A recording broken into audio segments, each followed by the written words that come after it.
Punjabi radio ਜੋ S ਸੁਣ ਰਹੇ ਸਾਰੇ ਸਰੋਤਿਆਂ ਨੂੰ ਬਲਵਿੰਦਰ ਕੌਰ ਵੱਲੋਂ ਪਿਆਰ ਭਰੀ ਸਤਿ ਸ੍ਰੀ ਅਕਾਲ। ਤੇ ਜੀ ਸਰੋਤਿਓ, ਪ੍ਰੋਗਰਾਮ ਖਬਰ ਤੇ ਨਜ਼ਰ ਪ੍ਰੋਗਰਾਮ ਦੇ ਵਿੱਚ ਸਾਡੇ ਨਾਲ ਹੋਣਗੇ ਬਲਤੇਜ ਪੰਨੂ, ਤੇ ਜੋ ਕੁਝ ਵੀ ਉੱਥੇ ਵਾਪਰਿਆ ਪੰਜਾਬ 'ਚ ਭਾਰਤ ਵਿੱਚ ਉਸ ਦੀ ਅਸੀਂ ਗੱਲਬਾਤ ਕਰਾਂਗੇ। ਗੱਲਬਾਤ ਤੋਂ ਪਹਿਲਾਂ ਅਸੀਂ ਧੰਨਵਾਦ ਕਰਨਾ ਚਾਹੁੰਦੇ ਹਾਂ ਸਾਡੇ ਸਪੋਂਸਰ ਦਾ, ਜਿਨ੍ਹਾਂ ਨੇ ਇਸ ਪ੍ਰੋਗਰਾਮ ਨੂੰ ਸਪੋਂਸਰ ਕਰਕੇ ਤੁਹਾਡੇ ਤੱਕ ਪਹੁੰਚਾਇਆ ਜੀ। ਖਾਲਸਾ ਇੰਸ਼ੋਰੈਂਸ ਏਜੰਸੀ ਵਾਲੇ, ਜਿਨ੍ਹਾਂ ਦਾ फ़ोन ਨੰਬਰ 4082722500। ਗੁਰਦੀਪ ਸਿੰਘ ਬਿਰਦੀ ਕਲੋਬਸ ਤੋਂ, ਸ਼ੇਰਗਿੱਲ ਪਰਿਵਾਰ ਸਲਮਾ ਤੋਂ, ਰਿਸ਼ਪਾਲ ਕੌਰ ਖੰਗੂੜਾ ਤੇ ਪਰਿਵਾਰ ਬੇਕਸਫੀਲਡ, ਸਰਬਜੀਤ ਸਿੰਘ ਸ਼ੋਕਰ, ਨਵਜੋਤ ਕੌਰ ਕਲੋਟੀ ਤੇ ਪਰਿਵਾਰ ਜੁਬਾ ਸਿਟੀ ਤੋਂ, ਸੁਰਿੰਦਰ ਕੌਰ ਧਾਮੀ ਤੇ ਪਰਿਵਾਰ ਸੀਰਸ ਤੋਂ, ਸੋਢੀ ਸਿੰਘ ਸੈਕਰਾਮੈਂਟੋ ਤੋਂ ਬਹੁਤ ਬਹੁਤ ਇਹਨਾਂ ਦੇ ਧੰਨਵਾਦੀ, ਇਹਨਾਂ ਨੇ ਪ੍ਰੋਗਰਾਮ ਨੂੰ ਸਪੋਂਸਰ ਕੀਤਾ। ਗੱਲਬਾਤ ਕਰਦੇ ਬਲਤੇਜ ਪੰਨੂ ਹੋਰਾਂ ਨਾਲ। ਸਤਿ ਸ਼੍ਰੀ ਅਕਾਲ ਜੀ, ਸਵਾਗਤ ਹੈ ਜੀ। ਸਤਿ ਸ਼੍ਰੀ ਅਕਾਲ ਜੀ, ਧੰਨਵਾਦ ਜੀ, ਬਹੁਤ ਮਿਹਰਬਾਨੀ। ਤੇ ਜੀ ਬਲਤੇਜ ਪੰਨੂ, ਸਭ ਤੋਂ ਪਹਿਲਾਂ ਆਪਾਂ ਗੱਲਬਾਤ ਕਰਦੇ ਹਾਂ ਪਿਛਲੇ 7 ਸਾਲਾਂ ਦੀ। ਪਿਛਲੇ 7 ਸਾਲਾਂ ਦੇ ਵਿੱਚ ਜਿਸ ਤਰ੍ਹਾਂ ਪੁਲਿਸ ਆ ਮਹਾਰੀ ਹੋਈ ਤੇ ਪਰ ਹੁਣ ਸਰਕਾਰ ਨੂੰ ਯਾਦ ਆ ਗਿਆ ਕਿ ਇਹਨਾਂ ਦੇ ਨਾਲ ਮੀਟਿੰਗ ਕੀਤੀ ਜਾਵੇ, DSP ਤੇ SP ਜਿੰਨੇ ਵੀ ਹੈਗੇ ਆ। ਯਾਦ ਹੋਣਾ ਜੀ, ਬੜੀ ਵਾਰੀ ਮੈਂ ਇਹ ਗੱਲ ਜਿਹੜੀ ਆ ਉਹ ਪੰਜਾਬੀ ਰੇਡੀਓ USA ਦੇ ਜਿਹੜੇ ਬੁਲੇਟਿਨ ਨੇ ਉਹਨਾਂ ਦੇ ਵਿੱਚ ਕਵਰ ਕੀਤੀ ਆ ਕਿ ਕੋਈ ਟਾਈਮ ਹੁੰਦਾ ਸੀਗਾ ਪੰਜਾਬ ਦੇ ਵਿੱਚ ਹਰ ਮਹੀਨੇ ਦੇ ਅਖੀਰਲੇ ਜਿਹੜਾ ਸਨਿਚਰਵਾਰ ਹੁੰਦਾ ਸੀਗਾ ਉਹਦੇ ਵਿੱਚ SSPs ਤੇ DC ਜਿਹੜੇ ਨੇ ਉਹਨਾਂ ਦੀ ਮੀਟਿੰਗ ਮੁੱਖ ਮੰਤਰੀ ਜਿਹੜੇ ਉਹ ਲੈਂਦੇ ਹੁੰਦੇ ਸੀਗੇ। ਉਹਦੇ ਵਿੱਚ ਲੇਖਾ ਜੋਖਾ ਕੀਤਾ ਜਾਂਦਾ ਹੁੰਦਾ ਸੀਗਾ ਹਰ ਮਹੀਨੇ ਕਿ ਕਿਹੜੇ ਡਿਸਟ੍ਰਿਕਟ ਦੇ ਵਿੱਚ ਕਿੰਨਾ ਕ੍ਰਾਈਮ ਜਿਹੜਾ ਵਧਿਆ, ਤੇ ਜਿੱਥੇ ਕਿਤੇ ਕ੍ਰਾਈਮ ਵੱਧਦਾ ਸੀਗਾ ਉਹਨਾਂ ਆਫੀਸਰ ਜਿਹੜੇ ਸੀਗੇ ਉਹਨਾਂ ਦੀ ਪੁੱਛ ਪੜਤਾਲ ਹੁੰਦੀ ਸੀ ਕਿ ਇੱਥੇ ਕ੍ਰਾਈਮ ਰੇਟ ਜਿਹੜਾ ਜੀ ਉਹ ਕਿਉਂ ਅੱਪ ਗਿਆ। ਪਰ ਸੱਤਾ ਦੇ ਨਸ਼ੇ ਦੇ ਵਿੱਚ ਜਿਹੜੇ ਚੂਰ ਨੇ ਜੀ, ਉਹਨਾਂ ਨੇ ਇਹ ਮੀਟਿੰਗਸ ਕੰਪਲੀਟਲੀ ਬੰਦ ਕਰਤੀਆਂ। ਡਿਸਟ੍ਰਿਕਟ ਲੈਵਲ ਦੇ ਉੱਤੇ ਜਿਹੜੇ ਆਫੀਸਰਸ ਨੇ ਜੀ, ਸਭ ਨੂੰ ਪਤਾ ਜੀ ਕਿ ਕਿਹੜੇ ਤਰੀਕੇ ਦੇ ਨਾਲ ਉਹ ਲਾਏ ਜਾਂਦੇ ਰਹੇ। ਜਿਹੜੀ ਸਰਕਾਰ ਸੀ ਉਹ ਇਹ ਸੋਚਦੀ ਸੀ ਕਿ ਨਾ ਰਹੂਗਾ ਬਾਂਸ, ਨਾ ਵੱਜੂਗੀ ਬੰਸਰੀ, ਨਾ ਕੋਈ ਮੀਟਿੰਗ ਲਾਵਾਂਗੇ, ਨਾ ਇਹ ਪਤਾ ਲੱਗੂਗਾ ਕਿ ਕ੍ਰਾਈਮ ਰੇਟ ਜਿਹੜਾ ਜੀ ਉਹ ਕਿੱਧਰ ਨੂੰ ਜਾ ਰਿਹਾ। ਹੁਣ ਜਦੋਂ ਪੰਜਾਬ ਦੇ ਵਿੱਚ ਜਿਹੜਾ ਜੀ ਸਾਰਾ ਕੁਝ ਬਦਲਿਆ, ਮਾਹੌਲ ਜਿਹੜਾ ਉਹ ਬਦਲਿਆ, ਤੇ ਹੁਣ ਜਿਹੜੇ ਆਫੀਸਰਸ ਨੇ ਉਹਨਾਂ ਦਾ ਚੇਤਾ ਆਇਆ ਜੀ। ਇਮਾਨਦਾਰ ਆਫੀਸਰ ਜਿਹੜੇ ਨੇ, ਜਿਹੜੇ ਕੰਮ ਕਰਨਾ ਚਾਹੁੰਦੇ ਨੇ ਸਰਕਾਰ ਨੂੰ, ਉਹਨਾਂ ਦਾ ਚੇਤਾ ਵੀ ਆਇਆ ਜੀ ਕਿ ਆਹ ਜਿਹੜੇ ਆਫੀਸਰਸ ਨੇ। ਇਹ ਮੀਟਿੰਗ ਤਕਰੀਬਨ ਦਹਾਕੇ ਬਾਅਦ ਜਿਹੜੀ ਆ ਜੀ ਉਹ ਹੋਈ ਕਹੀ ਜਾ ਸਕਦੀ ਹੈ, ਜਿਹੜੀ ਚੰਡੀਗੜ੍ਹ ਦੇ ਵਿੱਚ ਲਾਈ ਜੀ। ਉਪ ਮੁੱਖ ਮੰਤਰੀ ਤੇ ਮੁੱਖ ਮੰਤਰੀ ਜਿਹੜੇ ਉਹ ਦੋਨੋਂ ਇਹਦੇ ਵਿੱਚ ਸ਼ਾਮਲ ਸਨ ਜੀ। ਜਿਹੜੇ ਆਫੀਸਰਸ ਨੇ ਉਹਨਾਂ ਨੇ ਬੜਾ ਸਟੇਟ ਫਾਰਵਰਡ ਜਿਹੜੀ ਹੈ ਜੀ ਉਹ ਸਰਕਾਰ ਨੂੰ ਇਹ ਗੱਲ ਕਹੀ ਕਿ ਆਮ ਲੋਕਾਂ ਦੇ ਉੱਤੇ ਨਜਾਇਜ਼ ਪਰਚੇ ਜਿਹੜੇ ਪਾਏ ਗਏ ਨੇ ਉਹਨੂੰ ਲੈ ਕੇ ਲੋਕਾਂ ਦੇ ਵਿੱਚ ਸਖਤ ਰੋਸ ਹੈ, ਔਰ ਇਹ ਆਖਿਆ ਗਿਆ ਜੀ ਕਿ ਲੋਕਾਂ ਦਾ ਸਮੁੱਚੇ ਸਰਕਾਰੀ ਤੰਤਰ ਤੋਂ ਭਰੋਸਾ ਜਿਹੜਾ ਉਹ ਉੱਠ ਗਿਆ, ਜਿਹਦੀ ਵਜ੍ਹਾ ਕਰਕੇ ਉਹ ਭਰੋਸਾ ਜਿਹੜਾ ਜੀ ਉਹ ਬਹਾਲ ਕੀਤਾ ਜਾਊਗਾ। ਇਹ ਲੰਮੇ ਸਮੇਂ ਤੋਂ ਬਾਅਦ ਹੋਈ ਜਿਹੜੀ ਮੀਟਿੰਗ ਸੀ ਉਹਦੇ ਵਿੱਚ ਸਹੀ ਪੁੱਛੋ ਤੇ ਅੱਖਾਂ ਤੇ ਕੰਨ ਜਿਹੜੇ ਸੀਗੇ ਜੀ ਉਹ ਸਰਕਾਰ ਦੇ ਖੁੱਲ੍ਹ ਗਏ ਕਿ ਆਫੀਸਰ ਜਿਹੜੇ ਨੇ, ਜਿਹੜੇ ਬੋਲਣ ਦੀ ਜੁਰਤ ਰੱਖਦੇ ਨੇ, ਉਹਨਾਂ ਨੇ ਸਟੇਟ ਫਾਰਵਰਡ ਕਿਵੇਂ ਇਹਨਾਂ ਨੂੰ ਜਿਹੜੀਆਂ ਦੀ ਉਹ ਗੱਲਾਂ ਕਹੀਆਂ ਨੇ, ਜਿਹੜੇ ਕਿ ਅਜੇ ਤੱਕ ਸ਼ਾਇਦ ਜਿਹੜੇ ਉਹਨਾਂ ਦੇ ਸਲਾਹਕਾਰ ਨੇ ਉਹਨਾਂ ਦੇ ਸਿਰ ਦੇ ਉੱਤੇ ਹੀ ਜਿਹੜਾ ਚੱਲਦੇ ਸੀਗੇ, ਜਾਂ ਤੁਸੀਂ ਕਹ ਲਓ ਕਿ ਉਹਨਾਂ ਦੇ ਸਿਰ ਦੇ ਉੱਤੇ ਟੱਪਦੇ ਸੀਗੇ। ਇਹ ਜਿਹੜੀਆਂ ਮੀਟਿੰਗਸ ਨੇ ਇਹਦੇ ਵਿੱਚ ਜਿਹੜੇ ਆਫੀਸਰਸ ਨੇ ਹੁਣ ਉਹਨਾਂ ਨੂੰ ਇਹ ਕਿਹਾ ਗਿਆ ਜੀ ਕਿ ਤੁਸੀਂ ਜਿਹੜਾ ਲੋਕਾਂ ਦੇ ਨਾਲ ਜਿਹੜਾ ਰਾਬਤਾ ਬਣਾਓ। ਕਿਉਂਕਿ ਜਿਹੜੇ ਸਰਕਾਰ ਹੈ ਉਹਦਾ ਤਾਂ ਰਾਬਤਾ ਇੱਕ ਕਿਸਮ ਦੇ ਨਾਲ ਟੁੱਟ ਗਿਆ। ਬਲਵਿੰਦਰ ਸਿੰਘ ਭੂੰਦੜ ਹੋਰਾਂ ਨੇ ਅਕਾਲੀ ਦਲ ਦੇ ਵਰਕਰਾਂ ਦੀ ਇੱਕ ਮੀਟਿੰਗ ਲਾਈ, ਪਰ ਪੰਚਕੂਲੇ 'ਚ ਜਾ ਕੇ, ਜਿੱਥੋਂ ਤੁਸੀਂ ਅੰਦਾਜ਼ਾ ਲਾ ਸਕਦੇ ਹੋ ਕਿ ਇਹ ਨਵੀਆਂ ਜਿਹੜੀਆਂ ਗੁਪਤ ਥਾਵਾਂ ਨੇ ਉਹ ਲੱਭੀਆਂ ਜਾ ਰਹੀਆਂ ਨੇ ਸਰਕਾਰ ਵਾਲਿਆਂ ਦੇ ਵੱਲੋਂ ਕਿ ਜਿੱਥੇ ਕਿਸੇ ਨੂੰ ਪਤਾ ਨਾ ਲੱਗੇ ਮੀਟਿੰਗ ਕਰਨ ਦਾ, ਉੱਥੇ ਜਿਹੜੀ ਆ ਉਹ ਮੀਟਿੰਗ ਲਾਓ। ਹੁਣ ਅਫਸਰ ਜਿਹੜੇ ਨੇ ਉਹ ਝੋਕੇ ਜਾਣਗੇ ਉਸ ਟਾਈਮ ਦੇ ਉੱਤੇ ਜਦੋਂ ਕਿ ਬਹੁਤਾ ਕੁਝ ਜਿਹੜਾ ਉਹ ਸਰਕਾਰ ਦੇ ਹੱਥੋਂ ਇੱਕ ਕਿਸਮ ਦੇ ਨਾਲ ਨਿਕਲ ਚੁੱਕਿਆ ਹੋਇਆ। ਲਾਅ ਐਂਡ ਆਰਡਰ ਦੀ ਸਥਿਤੀ ਜਿੰਨਾ ਆਫੀਸਰ ਨੇ ਬਹਾਲ ਰੱਖਣੀ ਹੁੰਦੀ ਹੈ, ਉਹਨਾਂ ਆਫੀਸਰਸ ਨੂੰ ਤਾਂ ਇਹਨਾਂ ਨੇ ਖੁੱਡੇ ਲਾਈਨ ਲਾ ਕੇ ਰੱਖਿਆ ਪਿਛਲੇ ਸਮੇਂ ਦੇ ਦੌਰਾਨ, ਜਿਹੜੇ ਕਰਨਾ ਚਾਹੁੰਦੇ ਨੇ। ਹਾਂ, ਜਿਹੜੇ ਇੱਕ ਇਸ਼ਾਰੇ ਦੇ ਉੱਤੇ AK-47 ਲੈ ਕੇ ਤੁਰ ਪੈਂਦੇ ਨੇ ਲੋਕਾਂ ਨੂੰ ਮਾਰਨ ਦੇ ਵਾਸਤੇ, ਉਹਨਾਂ ਅਫਸਰਾਂ ਦੀ ਜਿਹੜੀ ਇਹਦੀ ਜ਼ਰੂਰ ਚੜਾਈ ਰਹੀ ਹੈ ਪਿਛਲੇ ਸਮੇਂ ਦੇ ਦੌਰਾਨ। ਹੋਪਫੁਲੀ ਇਹ ਜਿਹੜੀ ਮੀਟਿੰਗ ਹੈ ਕਮ ਸੇ ਕਮ ਇਸ ਪੱਖੋਂ ਇਹ ਪੋਜ਼ਿਟਿਵ ਜਿਹੜੀ ਹੈ ਉਹ ਕਹੀ ਜਾ ਸਕਦੀ ਹੈ ਕਿ ਜਿਹੜੇ ਆਫੀਸਰ ਸੁਹਿਰਦ ਨੇ ਆਪਣੀ ਡਿਊਟੀ ਜਿਹੜੀ ਜ਼ਿੰਮੇਵਾਰੀ ਦੇ ਨਾਲ ਦਿੰਦੇ ਨੇ, ਉਹਨਾਂ ਨੂੰ ਆਪਣੀ ਗੱਲ ਕਹਿਣ ਦਾ ਮੌਕਾ ਤਾਂ ਮਿਲਿਆ ਜੀ। ਅਤੇ ਅੱਗੇ ਆਪਾਂ ਸਨਮਾਨ ਮੋੜਨ ਦੀ ਗੱਲ ਕਰੀਏ ਕਿ ਸਨਮਾਨ ਮੋੜਨ ਦਾ ਜਿਹੜਾ ਕੰਮ ਆ ਰੋਜ਼ ਤੇ ਰੋਜ਼ ਵੱਧਦਾ ਹੀ ਜਾ ਰਿਹਾ ਹੈ। ਬਿਲਕੁਲ ਜੀ, ਐਕਚੁਅਲੀ ਇਹ ਜਿਹੜੀ ਇੰਟੋਲਰੈਂਸ ਹੈ, ਜਿਹੜੀ ਅਸਹਿਣਸ਼ੀਲਤਾ ਹੈ, ਇਸ ਮੁੱਦੇ ਨੂੰ ਜੇ ਕੋਈ ਅਜੇ ਨਹੀਂ ਮੰਨ ਰਿਹਾ ਤਾਂ ਉਹ ਪ੍ਰਧਾਨ ਮੰਤਰੀ ਨਰਿੰਦਰ ਮੋਦੀ ਹੋ ਸਕਦੇ ਨੇ, ਫਾਈਨੈਂਸ ਮਿਨਿਸਟਰ ਜੇਤਲੀ ਸਾਹਿਬ ਹੋ ਸਕਦੇ ਨੇ, ਤੇ ਗ੍ਰਹਿ ਮੰਤਰੀ ਰਾਜਨਾਥ ਸਿੰਘ ਹੋਰੀ ਹੋ ਸਕਦੇ ਨੇ। ਤਾਂ ਅਦਰਵਾਈਜ਼ ਸਾਰੇ ਹੀ ਇਹ ਮੰਨ ਰਹੇ ਨੇ ਕਿ ਜਿਹੜਾ ਇਸ ਵੇਲੇ ਅਸਹਿਣਸ਼ੀਲਤਾ ਜਿਹੜੀ ਹੈ ਜੀ, ਇਹ ਮੁੱਦਾ ਬਹੁਤ ਭਾਰੂ ਆ। ਬੁੱਧੀਜੀਵੀ ਵਰਗ ਦੇ ਵਿੱਚ ਬਹੁਤ ਵੱਡਾ ਰੋਸ ਜਿਹੜਾ ਜੀ ਉਹ ਡੇ ਬਾਈ ਡੇ ਵੱਡਾ ਹੁੰਦਾ ਤੁਰਿਆ ਜਾ ਰਿਹਾ ਜੀ। ਹੁਣ ਕਈ ਫਿਲਮਸਾਜ਼ ਜਿਹੜੇ ਜੀ ਉਹ ਇਕੱਠੇ ਹੋ ਕੇ ਸਾਹਮਣੇ ਆਏ ਨੇ। ਇਹਦੇ ਵਿੱਚ ਜਿਹੜੇ ਪ੍ਰੋਡਿਊਸਰ ਕੁੰਦਨ ਸ਼ਾਹ, ਸਈਦ ਮਿਰਜ਼ਾ ਤੇ ਰਾਈਟਰ ਅਰੁੰਧਤੀ ਰਾਏ ਜਿਹੜੇ ਆ ਜੀ ਉਹ ਸ਼ਾਮਲ ਨੇ। 24 ਟੋਟਲ ਸ਼ਾਮਲ ਨੇ ਜਿਨ੍ਹਾਂ ਨੇ ਇੰਟੋਲਰੈਂਸ ਦੇ ਖਿਲਾਫ FPII ਦੇ ਵਿਦਿਆਰਥੀਆਂ ਨੇ ਦੇ ਸੰਘਰਸ਼ ਦਾ ਸਮਰਥਨ ਜਿਹੜਾ ਜੀ ਉਹ ਕਰਦੇ ਆ ਆਪਣੇ ਜਿਹੜੇ ਪੁਰਸਕਾਰ ਸੀਗੇ ਉਹ ਵਾਪਸ ਜਿਹੜੇ ਉਹ ਕਰ ਦਿੱਤੇ। ਇਹਦੀ ਸ਼ੁਰੂਆਤ ਜਿਹੜੀ ਸਾਹਿਤ ਅਕਾਦਮੀ ਜਿਹੜੇ ਪੁਰਸਕਾਰ ਵਿਜੇਤਾ ਨੇ ਉਹਨਾਂ ਨੇ ਕੀਤੀ ਸੀਗੀ। ਕੁੰਦਨ ਸ਼ਾਹ ਨੇ ਜਿਹਨੇ ਕਿ ਆਪਣੀ ਫਿਲਮ ਜਾਨੇ ਵੀ ਜੋ ਯਾਰੋ ਦੇ ਵਿੱਚ ਉਹਨਾਂ ਨੂੰ ਇੱਕ ਕੌਮੀ ਪੁਰਸਕਾਰ ਮਿਲਿਆ ਸੀਗਾ ਜੀ, ਉਹ ਉਹਨਾਂ ਨੇ ਵਾਪਸ ਕਰਤਾ ਜੀ। ਔਰ ਨਾਲ ਦੀ ਨਾਲ ਨੁੱਕੜ ਲਈ ਮਸ਼ਹੂਰ ਮਿਰਜ਼ਾ ਜਿਹੜਾ ਜੀ ਨੁੱਕੜ ਨਾਟਕ ਜਿਹੜਾ ਮਸ਼ਹੂਰ ਸੀਗਾ, ਉਹਨੇ ਕਿਹਾ ਕਿ ਜਿਹੜਾ ਵਿਦਿਆਰਥੀਆਂ ਨੇ ਅੰਦੋਲਨ ਸ਼ੁਰੂ ਕੀਤਾ ਇਹ ਹੁਣ ਵੱਡਾ ਹੋ ਗਿਆ ਤੇ ਅਸਹਿਣਸ਼ੀਲਤਾ, ਵੰਡ ਤੇ ਨਫ਼ਰਤ ਦੇ ਖਿਲਾਫ ਅੰਦੋਲਨ ਜਿਹੜਾ ਜੀ ਉਹ ਬਣ ਗਿਆ। ਲੇਖਿਕਾ ਜਿਹੜੀ ਹੈ ਜੀ ਅਰੁੰਧਤੀ ਰਾਏ, ਉਹਨੂੰ ਜਿਹੜਾ 1999 ਦੇ ਵਿੱਚ ਕੌਮੀ ਪੁਰਸਕਾਰ ਮਿਲਿਆ ਸੀ, ਉਹਨੇ ਵੀ ਆਪਣਾ ਜਿਹੜਾ ਜੀ ਉਹ ਪੁਰਸਕਾਰ ਮੋੜ ਦਿੱਤਾ। ਅਨਵਰ ਜਮਾਲ, ਨਿਰਦੇਸ਼ਕ ਵਰਿੰਦਰ ਸੈਣੀ, ਪ੍ਰਦੀਪ ਕ੍ਰਿਸ਼ਨਨ, ਮਨੋਜ ਲੋਬੋ, ਵਿਵੇਕ ਸਚਿਦਾਨੰਦ, PM ਸਤੀਸ਼, ਅਜੇ ਰਾਣਾ, ਜਿਹੜੇ ਡਾਇਰੈਕਟਰ ਨੇ ਸੁਧਾਕਰ ਰੈਡੀ, ਯਾਕਾਂਤੀ, ਸੰਪਾਦਕ ਧਰਮਲਿਕ, ਸਿਨੇਮਾ ਫੋਟੋਗ੍ਰਾਫਰ ਸਤਿਆ ਰਾਏ ਨਾਗਪਾਲ, ਡਾਇਰੈਕਟਰ ਅਮਿਤਾਭ ਚੱਕਰਵਰਤੀ, ਫਿਲਮ ਜਿਹੜੇ ਪ੍ਰੋਡਿਊਸਰ ਨੇ ਤਪਨ ਬੈਂਸ, ਮਧੂਸ਼੍ਰੀ ਦੱਤਾ, ਮੇਘਾਲਿਆ, ਫਿਲਮ ਨਿਰਮਾਤਾ ਤਰੁਣ ਭਾਰਤੀ, ਇਹ ਸਾਰੇ ਦੇ ਸਾਰੇ ਸ਼ਾਮਲ ਨੇ ਜੀ ਜਿਨ੍ਹਾਂ ਨੇ ਆਪਣੇ ਮਾਨ ਸਨਮਾਨ ਜਿਹੜੇ ਉਹ ਸਰਕਾਰ ਨੂੰ ਵਾਪਸ ਕਰ ਦਿੱਤੇ ਨੇ। ਅਜੇ ਸਰਕਾਰ ਦੇ ਕੰਨਾਂ ਦੇ ਉੱਤੇ ਜੂੰ ਜਿਹੜੀ ਆ ਜੀ ਉਹ ਸਰਕ ਨਹੀਂ ਰਹੀ, ਪਰ ਇਹ ਜਿਹੜੀ ਮੁਹਿੰਮ ਆ ਜੀ ਡੇ ਬਾਈ ਡੇ ਵੱਡੀ ਹੁੰਦੀ ਤੁਰੀ ਜਾ ਰਹੀ ਹੈ ਜੀ। ਅੱਜ ਜੀ ਤੇ ਅੱਗੇ ਗੱਲ ਕਰੀਏ ਆਪਾਂ ਆਪਣੇ ਜਥੇਦਾਰ ਸਾਹਿਬ ਦੀ ਕਿ ਕਈ ਚਿਰ ਤੋਂ ਉਹ ਅਲੋਪ ਸੀਗੇ, ਉਹ ਲੱਭਿਆ ਨਹੀਂ ਸੀ, ਲੱਭ ਰਹੇ, ਪਰ ਹੁਣ ਉਹਨਾਂ ਨੇ ਇੱਕ ਬਿਆਨ ਦਿੱਤਾ ਆ ਕਿ ਜਿਹੜਾ ਸਰਬੱਤ ਖਾਲਸਾ ਉਹ ਜਥੇਦਾਰ ਹੀ ਪਿਲਾ ਸਕਦਾ ਹੈ। ਨਿਕਲੇ ਨੇ ਜੀ, ਸੋ ਬਾਹਰ ਆ ਕੇ ਜਿਹੜਾ ਜੀ ਉਹ ਬਿਆਨ ਉਹਨਾਂ ਨੇ ਦਿੱਤਾ। ਬਾਹਰ ਆ ਕੇ ਇਉਂ ਤਾਂ ਨਹੀਂ ਕਿ ਓਪਨ ਸੰਗਤ ਦੇ ਵਿੱਚ ਬਿਆਨ ਦਿੱਤਾ ਜੀ, ਅੱਜ ਕੱਲ੍ਹ ਲਿਖਤੀ ਬਿਆਨ ਕਮਰੇ ਦੇ ਅੰਦਰੋਂ ਹੀ ਦਿੰਦੇ ਨੇ ਜਿੱਥੇ ਮੈਟਲ ਡਿਟੈਕਟਰ ਤੇ ਪੁਲਿਸ ਦੇ ਪਹਿਰੇ ਲੱਗੇ ਹੋਏ ਨੇ ਜੀ। ਉਹਨਾਂ ਨੇ ਜਿਹੜੇ ਗੁਰਬਚਨ ਸਿੰਘ ਹੋਰੀ ਨੇ ਉਹਨਾਂ ਨੇ ਬਿਆਨ ਜਿਹੜਾ ਇਹ ਦਿੱਤਾ ਜੀ ਕਿ ਜਿਹੜੀਆਂ ਕੁਝ ਸਿੱਖ ਜਥੇਬੰਦੀਆਂ ਦੇ ਵੱਲੋਂ 10 ਨਵੰਬਰ ਨੂੰ ਸਰਬੱਤ ਖਾਲਸਾ ਸੱਦਿਆ ਗਿਆ ਉਹ ਗੈਰ ਸਿਧਾਂਤਕ ਤੇ ਮਰਿਆਦਾ ਦੇ ਖਿਲਾਫ ਜਿਹੜਾ ਜੀ ਉਹ ਹੈ। ਔਰ ਉਹਨੇ ਕਿਹਾ ਕਿ ਇਹਨੂੰ ਮਾਨਤਾ ਜਿਹੜਾ ਜੀ ਉਹ ਦੇਣ ਤੋਂ ਉਹਨਾਂ ਨੇ ਨਾ ਜਿਹੜੀ ਕੀਤੀ ਆ। ਉਹਨਾਂ ਨੇ ਕਿਹਾ ਕਿ ਸਰਬੱਤ ਖਾਲਸਾ ਏਦਾਂ ਦੇ ਜਿਹੜੇ ਆ ਜੀ ਉਹਦੇ ਨਾਲ ਪੰਥ ਦੇ ਵਿੱਚ ਹੋਰ ਵੰਡੀਆਂ ਜਿਹੜੀਆਂ ਜੀ ਉਹ ਪੈਣਗੀਆਂ। ਔਰ ਅਕਾਲ ਤਖਤ ਦੇ ਜਥੇਦਾਰ ਨੇ ਆਪਣੇ ਬਿਆਨ ਦੇ ਵਿੱਚ ਇਹ ਕਿਹਾ ਜੀ ਕਿ ਕੁਝ ਪੰਥਕ ਕਹਾਉਂਦੀਆਂ ਜਥੇਬੰਦੀਆਂ ਦੇ ਵੱਲੋਂ ਆਪਣੇ ਤੌਰ ਦੇ ਉੱਤੇ ਸਰਬੱਤ ਖਾਲਸਾ ਸੱਦਿਆ ਗਿਆ ਜਿਹੜਾ ਕਿ ਗੈਰ ਸਿਧਾਂਤਕ ਤੇ ਮਰਿਆਦਾ ਦੇ ਖਿਲਾਫ ਹੈ।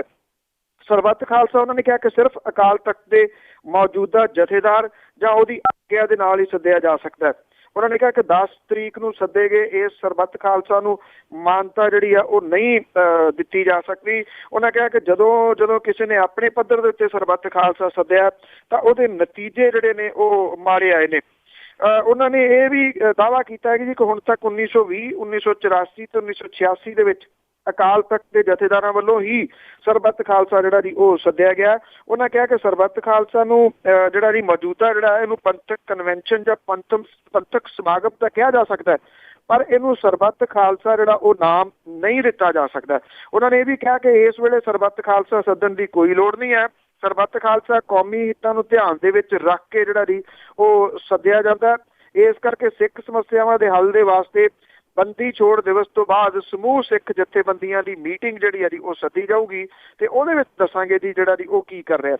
ਐਕਚੁਅਲੀ ਜਿੰਨੇ ਇਸ ਵੇਲੇ ਇਹ ਸਾਰਾ ਚੱਲ ਰਿਹਾ ਜੀ, ਜਥੇਦਾਰ ਸਾਹਿਬ ਹੁਣ ਇਹ ਤਾਂ ਦੱਸਦੇ ਨੇ ਵੀ ਇਹ ਕਿੱਥੇ ਲਿਖਿਆ ਆ ਕਿ ਸਿਰਫ ਜਿਹੜਾ ਜੀ ਅਕਾਲ ਤਖਤ ਸਾਹਿਬ ਦੇ ਜਿਹੜੇ ਜਥੇਦਾਰ ਨੇ ਉਹੀ ਸੱਦ ਸਕਦੇ ਨੇ, ਜਾਂ ਇਹ ਕਿ ਇਹ ਕਿੱਥੇ ਕਿਹਾ ਜਾ ਸਕਦਾ ਕਿ ਕਿਹਨੂੰ ਸਰਬੱਤ ਖਾਲਸਾ ਕਿਹਾ ਜਾ ਸਕਦਾ, ਕਿਹਨੂੰ ਨਹੀਂ ਕਿਹਾ ਜਾ ਸਕਦਾ। 3 ਵਾਰੀ ਸੱਦਿਆ ਗਿਆ ਉਹ ਆਪ ਜਿਹੜਾ ਜੀ ਉਹ ਮੰਨਦੇ ਨੇ, 1920 ਦੇ ਵਿੱਚ, 84 ਦੇ ਵਿੱਚ ਤੇ 86 ਦੇ ਵਿੱਚ। ਜੇ 86 ਵਾਲੇ ਨੂੰ ਲਾਸਟ ਜਿਹੜਾ ਜੀ ਉਹ ਮੰਨ ਲਈਏ, 87 ਦੇ ਵਿੱਚ ਜੰਮੇ ਹੋਏ ਜਿਹੜੇ ਬੱਚੇ ਉਹ ਅੱਜ ਬੱਚਿਆਂ ਵਾਲੇ ਹੋ ਗਏ। ਇਸ ਕਰਕੇ ਦੱਸੋ ਜੀ ਉਹਨਾਂ ਨੂੰ ਫਿਰ ਸਰਬੱਤ ਖਾਲਸਾ ਕੀ ਆ। ਇਹਨੂੰ ਕਿਉਂ ਸੱਦਿਆ ਜਾ ਸਕਦਾ ਹੈ। ਉਹ ਕਹਿੰਦੇ ਕਿ ਅਜੇ ਲੋੜ ਨਹੀਂ ਹੈ। ਮੇਰਾ ਖਿਆਲ ਅਜੇ ਸ਼ਾਇਦ ਹੋਰ ਜਿਹੜਾ ਦੀ ਉਹ ਬੇੜਾ ਗਰਕ ਕਰਨਾ ਤਾਂ ਉਦੋਂ ਜ਼ਰੂਰਤ ਮਹਿਸੂਸ ਕੀਤੀ ਜਾਊਗੀ ਜਦੋਂ ਇਹੋ ਜਿਹੇ ਕਿਸੇ ਸਮਾਗਮ ਦੇ ਵਿੱਚ ਕੋਈ ਆਉਣ ਜੋਗਾ ਹੀ ਨਹੀਂ ਰਿਹਾ। ਜੀ ਬਿਲਕੁਲ, ਜਦ ਤੱਕ ਇਹਨੂੰ ਮਿਲਗੋਬਾ ਕਰ ਦੇਣਗੇ ਸਾਰੀਆਂ ਚੀਜ਼ਾਂ ਦਾ। ਤਾਂ ਅੱਗੇ ਆਪਾਂ ਗੱਲ ਕਰਦੇ ਹਾਂ ਕਿ ਸਰਬੱਤ ਖਾਲਸਾ ਵਿੱਚ ਲੋਕ ਪਹੁੰਚਣ ਦੀ ਕੋਸ਼ਿਸ਼ ਕਰ ਰਹੇ ਆ, ਪਰ ਉਹਨਾਂ ਨੂੰ ਰੋਕਣ ਲਈ ਅਕਾਲੀ ਦਲ ਨੇ ਆਪਣੀ ਸਾਰੀ ਤਾਕਤ ਲਾ ਦਿੱਤੀ ਹੈ। ਇੱਕ ਤਾਂ ਜੀ ਬਹੁਤ ਵੱਡੇ ਵੱਡੇ ਇਸ਼ਤਿਹਾਰ ਜਿਹੜੇ ਨੇ ਜੀ ਉਹ ਦਿੱਤੇ ਜਾ ਰਹੇ ਨੇ ਅਖਬਾਰਾਂ ਦੇ ਵਿੱਚ। ਦੋ ਡਿਫਰੈਂਟ ਇਸ਼ਤਿਹਾਰ ਨੇ ਜੀ। ਇੱਕ ਤਾਂ ਸ਼੍ਰੋਮਣੀ ਗੁਰਦੁਆਰਾ ਪ੍ਰਬੰਧਕ ਕਮੇਟੀ ਦੇ ਵੱਲੋਂ ਇਸ਼ਤਿਹਾਰ ਜਿਹੜਾ ਜੀ ਉਹ ਦਿੱਤਾ ਗਿਆ, ਜਿਹਦੇ ਉੱਤੇ ਢੱਠੇ ਹੋਏ ਅਕਾਲ ਤਖਤ ਦੀ ਫੋਟੋ ਜਿਹੜੀ ਹੈ ਜੀ ਉਹ ਲਾ ਕੇ ਲੋਕਾਂ ਨੂੰ ਭਾਵਕ ਕਰਨ ਦੀ ਕੋਸ਼ਿਸ਼ ਜਿਹੜੀ ਆ ਉਹ ਕੀਤੀ ਗਈ ਆ।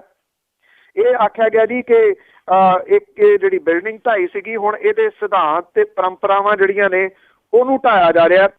ਇਹ ਵੀ ਕਿਹਾ ਜਾ ਰਿਹਾ ਕਿ ਜਿਹੜੀ ਗੁਰੂ ਗ੍ਰੰਥ ਸਾਹਿਬ ਦੇ ਅੰਗਾਂ ਦੀ ਬੇਅਦਬੀ ਹੋਈ ਆ ਉਹਨੂੰ ਜਾਤੀ ਮਫਾਦਾਂ ਦੇ ਵਾਸਤੇ ਕੁਝ ਲੋਕ ਵਰਤ ਰਹੇ ਨੇ। ਇਹ ਵੀ ਕਿਹਾ ਗਿਆ ਜੀ ਕਿ ਜਥੇਦਾਰ ਦੇ ਆਦੇਸ਼ ਤੋਂ ਬਿਨਾਂ ਕਦੀ ਸਰਬੱਤ ਖਾਲਸਾ ਨਹੀਂ ਸੱਦਿਆ ਗਿਆ। ਇਹ ਵੀ ਇਹਦੇ ਵਿੱਚ ਜਿਹੜਾ ਜੀ ਇਹ ਕਿਹਾ ਗਿਆ ਕਿ ਇਹਨੂੰ ਸਰਬੱਤ ਖਾਲਸਾ ਕਹਿਣ ਦੀ ਇਜਾਜ਼ਤ ਨਹੀਂ ਦਿੱਤੀ ਜਾ ਸਕਦੀ। ਇਹ ਵੀ ਕਿਹਾ ਗਿਆ ਜੀ ਕਿ ਇਹ ਉਹ ਪੰਥ ਦੋਖੀ ਨੇ ਜੀ ਜਿਨ੍ਹਾਂ ਨੇ ਟੈਂਕਾਂ ਤੇ ਤੋਪਾਂ ਦੇ ਨਾਲ ਅਕਾਲ ਤਖਤ ਨੂੰ ਢਹਿ ਢੇਰੀ ਕੀਤਾ ਸੀਗਾ, ਤੇ ਹੁਣ ਅਕਾਲ ਤਖਤ ਦੇ ਸਿਧਾਂਤਾਂ ਨੂੰ ਮਲੀਆ ਮੇਟ ਕਰਨ ਦੀ ਇਹ ਸਾਜ਼ਿਸ਼ ਜਿਹੜੀ ਹੈ ਜੀ ਉਹ ਰਚ ਰਹੇ ਨੇ। ਇਹ ਵੀ ਇਹਦੇ ਵਿੱਚ ਕਿਹਾ ਗਿਆ ਜੀ ਕਿ ਪੰਜਾਬ ਦੇ ਜਿਹੜੇ ਮਾਹੌਲ ਹੈ ਜੀ ਉਹਨੂੰ ਲਾਂਬੂ ਲਾਉਣ ਦੇ ਵਾਸਤੇ ਇਹ ਕੁਝ ਕਰ ਰਹੇ ਨੇ। ਇਹ ਤਾਂ ਇਸ਼ਤਿਹਾਰ ਹੈ ਜੀ ਸ਼੍ਰੋਮਣੀ ਗੁਰਦੁਆਰਾ ਪ੍ਰਬੰਧਕ ਕਮੇਟੀ ਦਾ। ਇੱਕ ਇਸ਼ਤਿਹਾਰ ਜਿਹੜਾ ਜੀ ਅਪੀਲ ਦੇ ਰੂਪ ਦੇ ਵਿੱਚ ਮੁੱਖ ਮੰਤਰੀ ਪ੍ਰਕਾਸ਼ ਸਿੰਘ ਬਾਦਲ ਹੋਰਾਂ ਦੇ ਨਾਂ ਦੇ ਥੱਲੇ ਜਿਹੜਾ ਜੀ ਉਹ ਵਾਪਰਿਆ। ਉਹਦੇ ਵਿੱਚ ਉਹ ਇਹ ਕਹਿੰਦੇ ਨੇ ਕਿ ਜਿਹੜੀਆਂ ਪੰਜਾਬ ਜਿਹੜੀ ਸਰਕਾਰ ਹੈ ਉਹ ਹਾਲਾਤ ਨੂੰ ਮੁੱਖ ਰੱਖਦਿਆਂ ਹੋਇਆ ਉਹ ਬਹੁਤ ਤਕੜੇ ਯਤਨ ਕਰ ਰਹੇ ਨੇ, ਸਥਿਤੀ 'ਚ ਬੜਾ ਸੁਧਾਰ ਆ ਗਿਆ। ਉਹਨਾਂ ਨੇ ਇਹ ਕਿਹਾ ਕਿ ਪੰਜਾਬ ਨੂੰ ਮੁੜ ਕੇ ਭੱਠੀ ਦੇ ਵਿੱਚ ਝੋਕਣ ਵਾਲੇ ਜਿਹੜੇ ਸਾਜ਼ਿਸ਼ਕਾਰ ਨੇ ਉਹਨਾਂ ਨੂੰ ਬੇਪਰਦਾ ਕੀਤਾ ਜਾਊਗਾ। ਪੰਜਾਬ ਨੇ ਪਿਛਲੇ ਲੰਮੇ ਸਮੇਂ 'ਚ ਸੰਤਾਪ ਹੰਢਾਇਆ, ਹੁਣ ਇਹ ਜਿਹੜਾ ਜੀ ਉੱਦਾਂ ਦਾ ਕੁਛ ਨਾ ਹੋਵੇ। ਉਹ ਅਪੀਲ ਕਰਦੇ ਨੇ ਕਿ ਕਿਸੇ ਕਿਸਮ ਦੇ ਜਿਹੜਾ ਅਮਨ ਤੇ ਕਾਨੂੰਨ ਹੈ ਉਹਨੂੰ ਖਤਰਾ ਜਿਹੜਾ ਜੀ ਉਹ ਨਾ ਪਹੁੰਚਾਇਆ ਜਾਵੇ ਤੇ ਭਾਈਚਾਰਕ ਸਾਂਝ ਜਿਹੜੀ ਹੈ ਜੀ ਉਹ ਕਾਇਮ ਰੱਖੀ ਜਾਵੇ।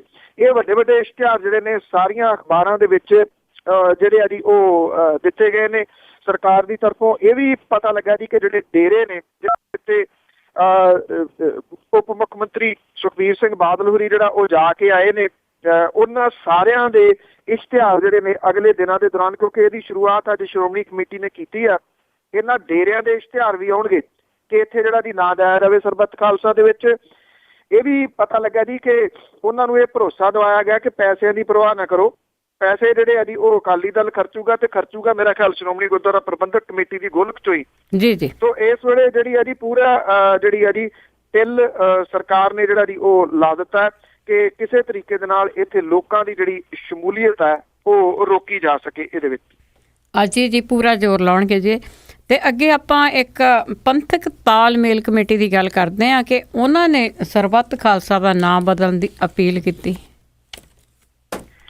ਇਹ ਵੀ ਇੱਕਦਮ ਸਰਗਰਮ ਹੋਈ ਹੈ ਜੀ। ਪਹਿਲਾਂ ਤਾਂ ਕਦੀ ਬਹੁਤਾ ਨਾਮ ਨੂੰ ਇਹਦਾ ਸੁਣਿਆ ਨਹੀਂਗਾ।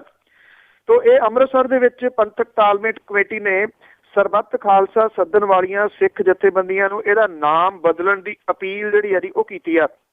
ਔਰ ਇਹਦੇ ਵਿੱਚ ਜਿਹੜੀ ਇਹ ਪੰਥਕ ਤਾਲਮੇਲ ਕਮੇਟੀ ਆ ਉਹਦੇ ਵੱਲੋਂ ਇਹ ਮਤਾ ਜਿਹੜਾ ਜੀ ਉਹ ਪਾਸ ਕੀਤਾ ਗਿਆ। ਪੰਥਕ ਤਾਲਮੇਲ ਕਮੇਟੀ ਦੀ ਇਹ ਮੀਟਿੰਗ ਦੇ ਵਿੱਚ ਸਿੱਖ ਜਥੇਬੰਦੀਆਂ ਦੇ ਨੁਮਾਇੰਦੇ ਤੇ ਸਿੱਖ ਵਿਦਵਾਨ ਸ਼ਾਮਲ ਹੋਣ ਦਾ ਦਾਅਵਾ ਜਿਹੜਾ ਜੀ ਉਹ ਕੀਤਾ ਗਿਆ। ਇਹ ਕਿਹਾ ਜੀ ਕਿ ਇਹ ਉਹ ਸਰਬੱਤ ਖਾਲਸਾ ਦੇ ਵਿੱਚ ਨਹੀਂ ਸ਼ਾਮਲ ਹੋਣਗੇ। ਔਰ ਇਹ ਕਿਹਾ ਗਿਆ ਜੀ ਕਿ ਸਰਬੱਤ ਖਾਲਸਾ ਦਾ ਜਿਹੜਾ ਕਨਸੈਪਟ ਆ ਉਹਨੂੰ ਜਿਉਂਦਾ ਰੱਖਣ ਦੇ ਵਾਸਤੇ ਇਹਦਾ ਨਾਮ ਜਿਹੜਾ ਜੀ ਉਹ ਬਦਲ ਦਿੱਤਾ ਜਾਵੇ।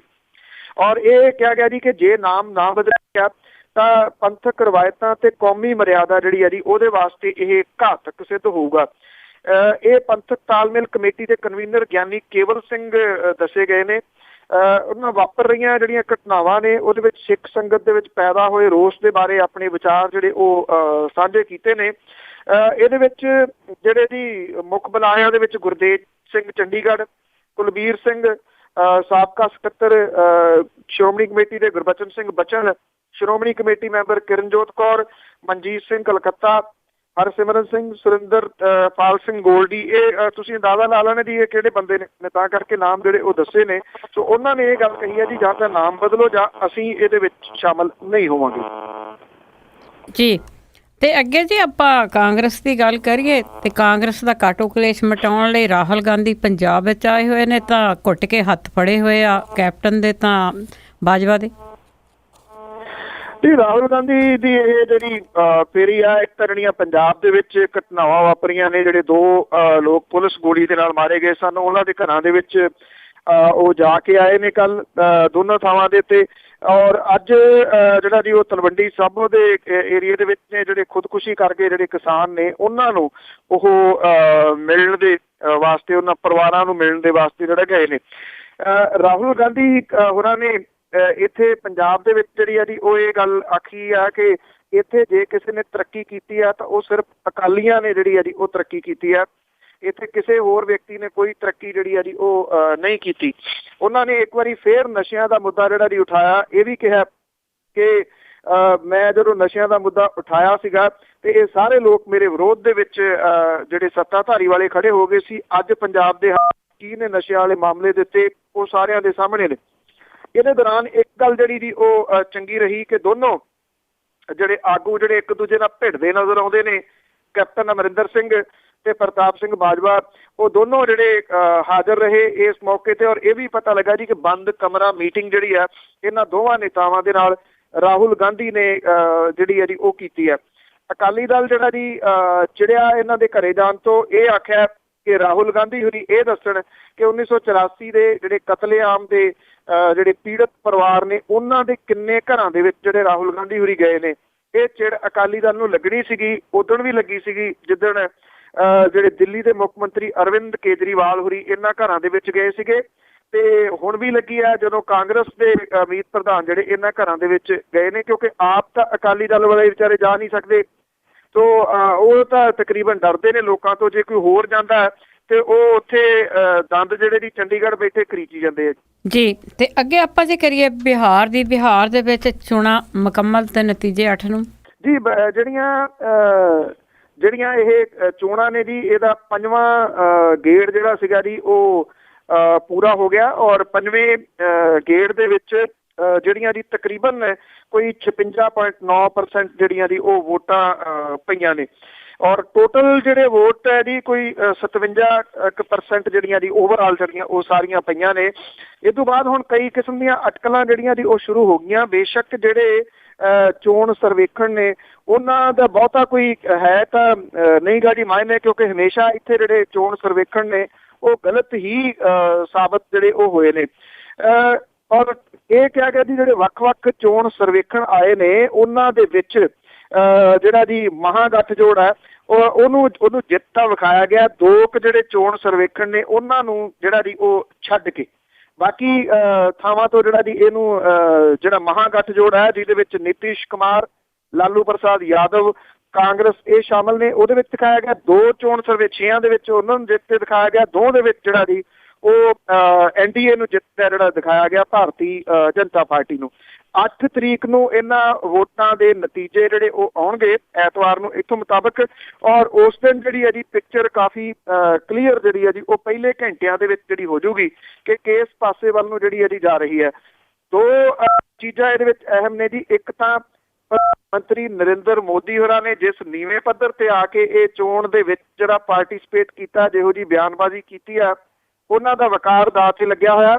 ਔਰ ਜੇ ਇੱਥੋਂ ਬਿਹਾਰ ਤੋਂ ਭਾਰਤੀ ਜਨਤਾ ਪਾਰਟੀ ਹਰਦੀ ਆ, ਅਮਿਤ ਸ਼ਾਹ ਦੇ ਉੱਤੇ ਕੁਐਸਚਨ ਮਾਰਕ ਵੱਡੇ ਖੜੇ ਹੋ ਜਾਣਗੇ। ਉਹ ਧੜਾ ਜਿਹੜਾ ਚੁੱਪ ਕੀਤਾ ਬੈਠਾ ਅਡਵਾਨੀ ਵਾਲਾ ਤੇ ਉਹਦੇ ਨਾਲ ਦੇ ਸਾਥੀ ਉਹ ਜਿਹੜੇ ਦੀ ਮੂਹਰੇ ਆਉਣਗੇ। ਦੂਜੀ ਇਹਦੇ ਵਿੱਚ ਜਿਹੜੀ ਗੱਲ, ਨਿਤਿਸ਼ ਕੁਮਾਰ ਦਾ ਵੀ ਵਕਾਰ ਜਿਹੜਾ ਦਾਅ ਦੇ ਉੱਤੇ ਲੱਗਿਆ ਹੋਇਆ, ਕਿਉਂਕਿ ਉਹ ਲਾਲੂ ਪ੍ਰਸਾਦ ਯਾਦਵ ਤੋਂ ਵੱਖਰੇ ਹੋ ਕੇ ਉਹਨਾਂ ਨੇ ਪਾਰਟੀ ਬਣਾਈ ਸੀ, ਸੱਤਾ ਹਾਸਲ ਕੀਤੀ ਸੀ, ਤੇ ਇਸ ਵਾਰੀ ਸੱਤਾ ਹਾਸਲ ਕਰਨ ਦੇ ਵਾਸਤੇ ਉਹਨਾਂ ਨੇ ਲਾਲੂ ਪ੍ਰਸਾਦ ਯਾਦਵ ਦਾ ਹੱਥ ਫੇਰ ਫੜਿਆ। ਤੋ ਜੇ ਉਹ ਹਾਰਦੇ ਨੇ ਤਾਂ ਨਿਰਸੰਦੇਹ ਬਿਹਾਰ ਦੀ ਰਾਜਨੀਤੀ ਦੇ ਵਿੱਚ ਕੁਐਸਚਨ ਮਾਰਕ ਲਾਲੂ ਪ੍ਰਸਾਦ ਯਾਦਵ ਤੇ ਤਾਂ ਲੱਗਣਗੇ ਹੀ, ਨਾਲ ਦੀ ਨਾਲ ਨਿਤਿਸ਼ ਕੁਮਾਰ ਦੇ ਉੱਤੇ ਵੀ ਜਿਹੜੇ ਜੀ ਉਹ ਕੁਐਸਚਨ ਮਾਰਕ ਲੱਗਣਗੇ। ਇਸ ਕਰਕੇ ਇਹਨਾਂ ਦੋਵਾਂ ਵੱਡੀਆਂ ਧਿਰਾਂ ਦਾ ਜਿਹੜਾ ਜੀ ਇਸ ਵੇਲੇ ਵਕਾਰ ਜਿਹੜਾ ਉਹ ਦਾਅ ਦੇ ਉੱਤੇ ਲੱਗਿਆ ਹੋਇਆ।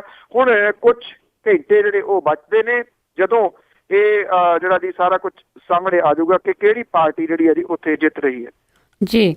ਤੇ ਅੱਗੇ ਆਪਾਂ ਜੇ ਗੱਲ ਕਰੀਏ ਗੁਰਬਾਣੀ ਦੀ ਬੇਅਦਬੀ ਆ ਜਿਹੜਾ ਉਹ ਵੀ ਰੋਕਣ ਦਾ ਨਾਂ ਨਹੀਂ ਲੈ ਰਹੀ। ਥਾਂ ਥਾਂ ਤੇ ਪਿੰਡ ਦੇ ਵਿੱਚ ਇਸ ਤਰ੍ਹਾਂ ਦੀਆਂ ਘਟਨਾਵਾਂ ਸਾਹਮਣੇ ਆਈਆਂ ਤੇ ਹੁਣ ਤਰਨ ਦੇ ਵਿੱਚ ਪਿੰਡ ਵਿੱਚ ਵੀ ਗੁਟਕਿਆਂ ਦੀ ਬੇਅਦਬੀ ਹੋਈ। ਜੀ ਇਹ ਮਾਮਲਾ ਬੜਾ ਹੈਰਾਨੀਜਨਕ ਗੱਲ ਹੈ ਜੀ ਕਿ ਇਹਨਾਂ ਘਟਨਾਵਾਂ ਨੂੰ ਠੱਲ ਜਿਹੜੀ ਹੈ ਜੀ ਉਹ ਨਹੀਂ ਪੈ ਰਹੀ। ਬੜਾ ਕੁਝ ਜਿਹੜਾ ਜੀ ਉਹ ਸਾਹਮਣੇ ਆਈ ਜਾਂਦਾ। ਇਹ ਤਰਨਤਾਰਨ ਦੇ ਮਲੀਆ ਪਿੰਡ ਆ ਜੀ, ਮਲੀਆ ਪਿੰਡ। ਉੱਥੇ ਕਿਸੇ ਟਾਈਮ ਪਿੰਡ ਹੁੰਦਾ ਸੀਗਾ, ਹੁਣ ਤਾਂ ਤਰਨਤਾਰਨ ਦਾ ਪਾਰਟ ਹੈ। ਤਰਨਤਾਰਨ ਜੰਡਿਆਲਾ ਰੋਡ ਦੇ ਉੱਤੇ ਸਵੇਰ ਨੂੰ ਜਦੋਂ ਲੋਕ ਜਿਹੜੇ ਘਰਾਂ ਤੋਂ ਬਾਹਰ ਨਿਕਲੇ ਤਾਂ ਉਹਨਾਂ ਨੇ ਦੇਖਿਆ ਜੀ ਕਿ ਜਿਹੜੇ ਗੁਟਕੇ ਸੀਗੇ ਉਹਨਾਂ ਨੂੰ ਪਾੜ ਕੇ ਜਿਹੜਾ ਜੀ ਉਹ ਸੁੱਟਿਆ ਹੋਇਆ ਸੀਗਾ। ਇਹ ਪਤਾ ਲੱਗਾ ਜੀ ਕੋਈ 250 ਦੇ ਕਰੀਬ ਜਿਹੜੀਆਂ ਪੋਥੀਆਂ ਸੀਗੀਆਂ ਜਿਹੜੇ ਪਾੜ ਕੇ ਪਲਾਸਟਿਕ ਦੇ 40 ਲਿਫਾਫਿਆਂ ਦੇ ਵਿੱਚ ਪਾ ਕੇ ਸੜਕ ਦੇ ਉੱਤੇ ਦੂਰ ਦੂਰ ਤੱਕ ਜਿਹੜੇ ਉਹ ਖਿਲਾਰੇ ਪਏ ਸੀਗੇ ਜੀ। ਔਰ ਲੋਕ ਜਿਹੜੇ ਸਨ ਉਹਨਾਂ ਦੇ ਵਿੱਚ ਰੋਸ ਵਧਿਆ। ਪੁਲਿਸ ਵੱਡੀ ਗਿਣਤੀ ਦੇ ਵਿੱਚ ਜਿਹੜਾ ਜੀ ਇੱਥੇ ਗਈ। ਲੋਕਾਂ ਨੇ ਤਰਨਤਾਰਨ ਜੰਡਿਆਲਾ ਜਿਹੜਾ ਰੋਡ ਸੀਗਾ ਜੀ ਇਹਨੂੰ ਜਾਮ ਕਰੀ ਰੱਖਿਆ ਸਾਰਾ ਦਿਨ ਜਿਹੜਾ ਜੀ। ਔਰ ਜਿਹੜੀ ਪੁਲਿਸ ਆ ਉਹ ਕਹਿੰਦੀ ਆ ਕਿ ਅਸੀਂ ਛੇਤੀ ਦੋਸ਼ੀਆਂ ਤੱਕ ਜਿਹੜਾ ਜੀ ਉਹ ਪਹੁੰਚ ਜਾਵਾਂਗੇ। ਕਦੋਂ ਕਿਵੇਂ ਇਹ ਨਹੀਂ ਪਤਾ ਕਿਸੇ ਨੂੰ ਵੀ ਜੀ ਕਿ ਕਿਹੜੇ ਤਰੀਕੇ ਨਾਲ ਇਹ ਪਹੁੰਚਣਗੇ।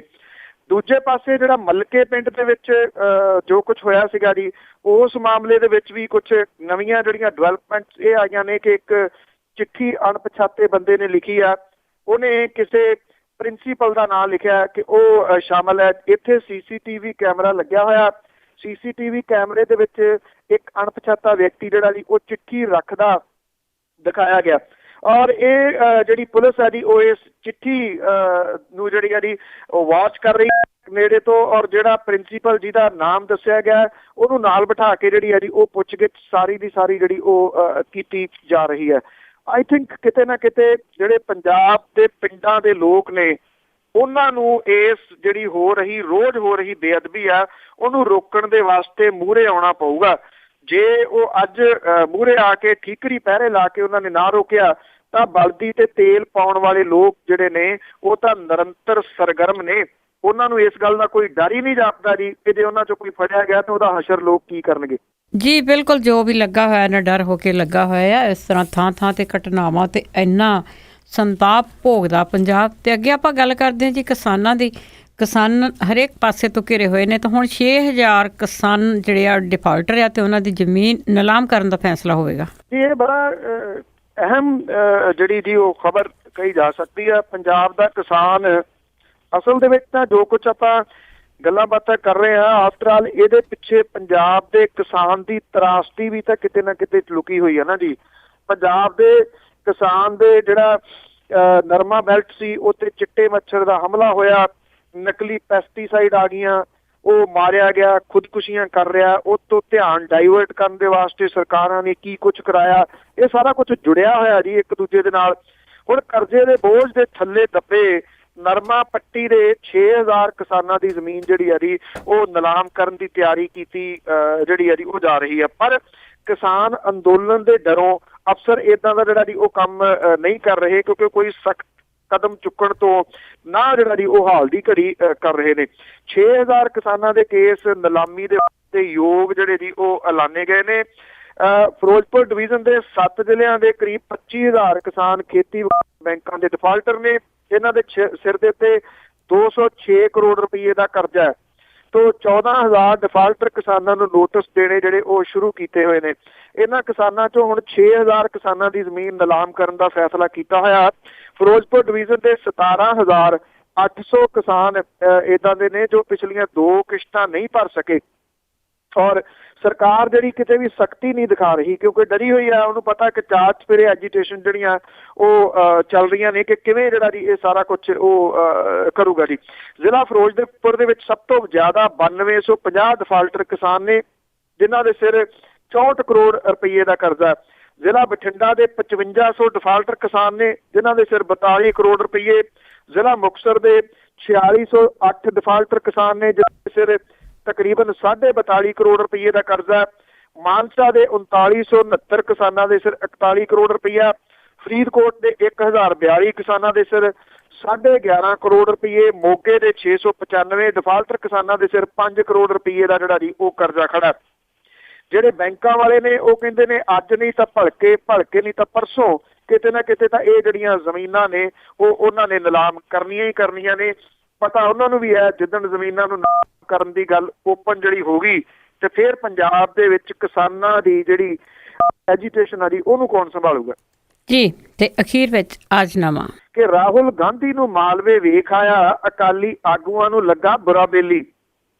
ਰਾਹੁਲ ਗਾਂਧੀ ਨੂੰ ਮਾਲਵੇ ਵੇਖ ਆਇਆ, ਅਕਾਲੀ ਆਗੂਆਂ ਨੂੰ ਲੱਗਾ ਬੁਰਾ ਬੇਲੀ। ਦੌਰਾ ਕਰਨ ਬਰਗਾੜੀ ਸੀ ਗਿਆ ਰਾਹੁਲ, ਜਿਹੜਾ ਨਗਰ ਵਿਵਾਦ ਵਿੱਚ ਧੁਰਾ ਬੇਲੀ। ਆਮ ਲੋਕਾਂ ਨੂੰ ਕੋਈ ਨਹੀਂ ਫਰਕ ਪੈਂਦਾ, ਵਗਦੀ ਰਾਜ ਸੀ ਪੱਛੋਂ ਜਾਂ ਪੁਰਾ ਬੇਲੀ। ਲੱਗੇ ਆਖਣ ਅਕਾਲੀ ਸੀ ਭਲਾ ਰਾਹੁਲ, ਕਿੱਥੇ ਲੱਭਣ ਨੂੰ ਗਿਆ ਸੀ ਖੁਰਾ ਬੇਲੀ।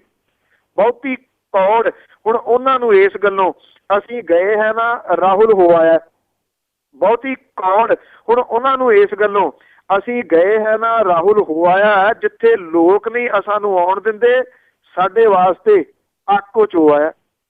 ਜੀ ਜੀ, ਬਹੁਤ ਬਹੁਤ ਧੰਨਵਾਦ ਜੀ, ਮਿਹਰਬਾਨੀ ਜੀ, ਥੈਂਕ ਯੂ, ਸਤਿ ਸ਼੍ਰੀ ਅਕਾਲ। ਸਤਿ ਸ਼੍ਰੀ ਅਕਾਲ ਜੀ। ਸਰੋਤੇ ਸਨ ਬਲਤੇਜ ਪੰਨੂ ਜੋ ਸਾਡੇ ਨਾਲ ਜੁੜਦੇ ਨੇ ਤੇ ਦੱਸਦੇ ਨੇ ਖਬਰਾਂ ਦੇ ਪਿੱਛੇ ਕੀ ਹੁੰਦਾ।